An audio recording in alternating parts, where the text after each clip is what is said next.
Okay, so what went wrong? Think about confidentiality, integrity, and availability in this instance, right? Confidentiality, they left the door ajar. She was a disgruntled employee was given access to information. I mean, I think it's a very clear example of what not to do. Also, the availability. When Chad came back, would he be able to sign into a system? No. So it should be pretty frightening. The last piece before our break is I'm going to talk about baseline knowledge regarding technology. In my career, oftentimes I've been asked to be a liaison between vendors, IT staff, and management, because oftentimes there's terminologies that are thrown around that people don't completely comprehend or understand, et cetera. What I'd like to do is, and I know as being an IT director myself with my managers, there are terms that are thrown around: intrusion detection systems, firewalls, DMZ, LAN, WAN, et cetera, and some people have an idea of what this is and some people don't. Now, as business managers, by no means, unless you're the IT staff, do you need to know what all this stuff is. But what I'd like you to generally have a concept of is why it's in place and generally what it does. First, understand technology as a tool, and it affects the way you staff, you budget, you manage, and perform your day-to-day activities. Here's a scenario. We have a couple users here. In this case, we have Tom, we have Sally, and we have Bob. Now, Tom, Sally, and Bob, right now, as they appear, are not interconnected. They can't share information currently. They use some Microsoft products, Microsoft Word, Excel. They all want to use email, and they all want to use time and attendance. What it would take for these people at this point to share information is they'd have to get up with a diskette or a CD and walk back and forth, right? Many of us have lived that life.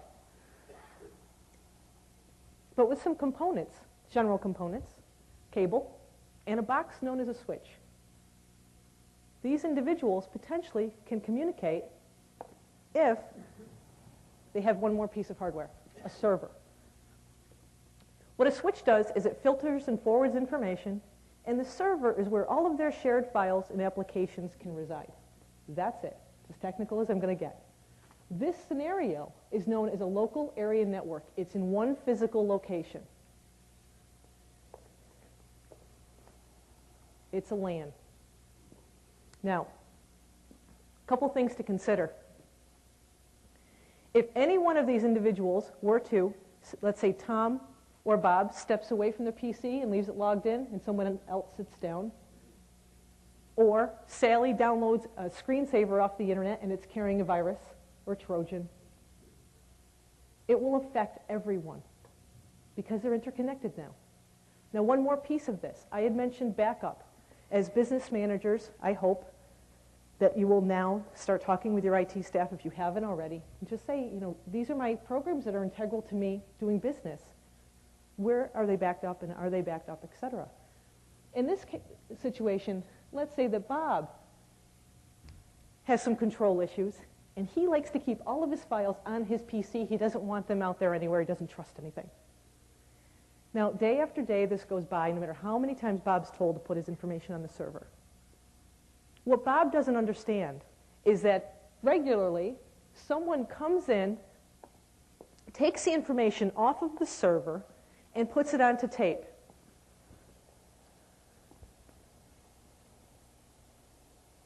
Excuse me. And usually puts it into a safe place, like a vault, fireproof, waterproof area. As business managers, you need to know that this is happening. And you need to ensure that it is happening. Because if there were a disaster or a fire or a flood, or there was an environmental issue and you couldn't access your information, if these PCs are floating away because of a flood, your information should be safe on tape somewhere. In this situation, where's Bob's stuff? Gone. The next scenario is we have a location like Albany, which I just did, very simple, with a switch and a server, Again, no test on the technology after. And we have another location, Utica. Now, if these two locations want to connect, this is a real simple overview for any IT folks, so I apologize. You have a box called a router. And what a router does is it allows two networks to attach. You at home could have a router and you attach to the internet, maybe. Utica has a router, Albany has a router. It's connected with a T1 line or telephone line. They're interconnected. What's important here is that, again, anything that Sally does now not only affects these three individuals, it affects everyone that they're connected to. This is a graphical representation of the internet, really. We're all interconnected. So any of us in any agency, if you're connected to another agency, affects the other. So the password issue, that don't open suspicious email, that don't disable antivirus, do you see how pervasive it is? And the last situation. In this case, I want you to imagine that each of these individuals represents 1,000 people. We have 2,000 people interconnected within an organization. Again, same components, a switch, a server, a router. But what kind of security is in place? And this is some of the buzzwords you're going to hear now from your IT staff. An IDS, an intrusion detection system. Again, generally what it does, it analyzes suspicious activity. Next, a firewall. It can be software, it can be hardware, different topic for a different day. In this scenario, these people are protected from the outside world, the internet, by the firewall and the intrusion detection system. Think about this. Let's say that they're DMV. DMV has this neat function on their website that you can register for a new license or look up your social security number. You can do a myriad of things online. Great. Well, if Kim Snyder wants to get into the DMV site, currently, the way I have it represented here, do you want Kim Snyder coming in, knocking on the firewall? Firewall is just think of it as a door, a guard door, where someone literally knocks. It says, well, who are you and what do you want? Well, I want to get over here. Okay, you can go. It analyzes who's coming through and verifies what they want. Now, in all of your organizations, wouldn't that be a little insane to let everybody all the way in? Because what else is here? How about your personnel files? Every application your agency uses? So what your IT staff is probably hitting you up for, telling you you need, is to do this. Brilliant. What they do is they take another server and they put your web applications on it. Again, you do your taxes online, you fill out a driver's license form online. It lives here. You communicate with them, the email lives here.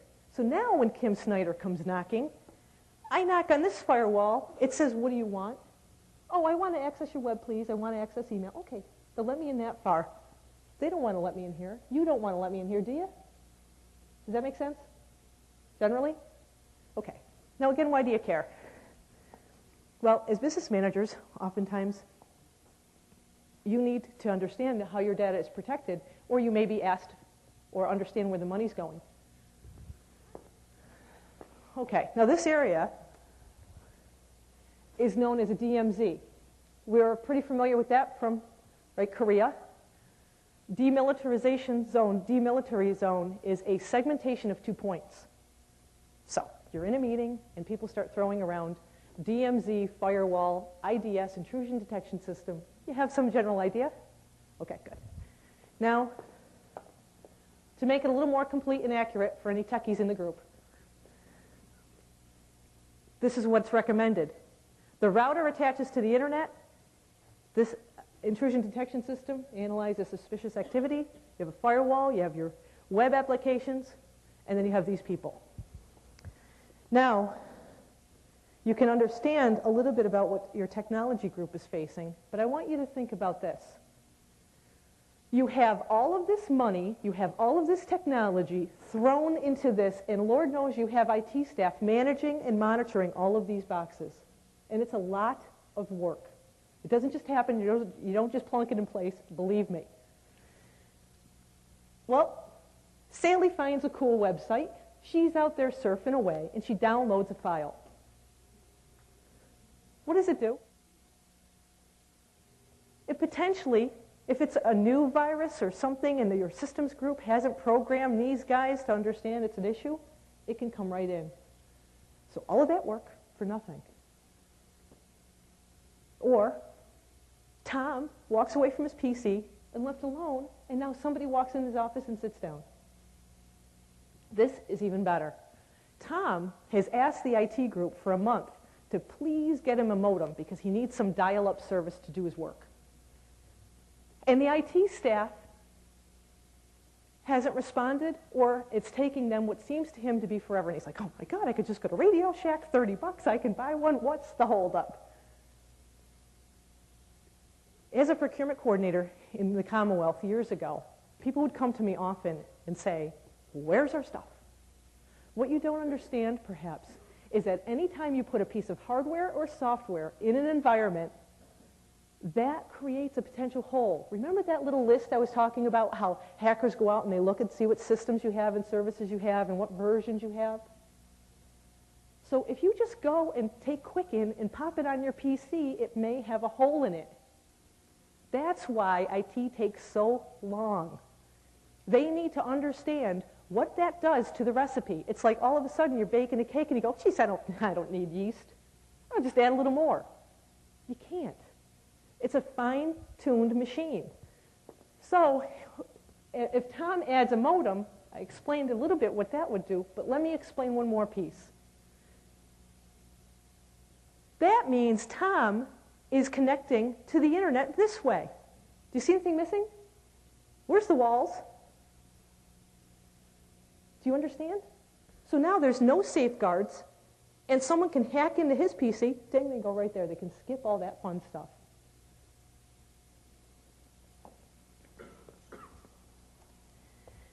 Two other areas are VPN, which is a virtual private network. How many people have staff that work remotely, use their laptops from a hotel, something? Okay, VPN's great technology. It allows you to do that, but a big limitation to it, and something you need to understand. And you need to understand why IT maybe gives you a hard time about it. If Sally, sister, because they look alike, is here, and she is working remotely from home. If she has a VPN connection, it allows Sally to go right in. It encrypts any information she's sending right in, right through the walls. It's like she's sitting right here next to her sister. Okay? You with me? But the thing is that Sally isn't in here behind these walls. She's at home. So if she simultaneously, because she's such a multitasker, woman after my own heart, if she's surfing the internet, and doing something on the VPN, somebody can come in from the internet, VPN right through, tunnel, and allowed right through.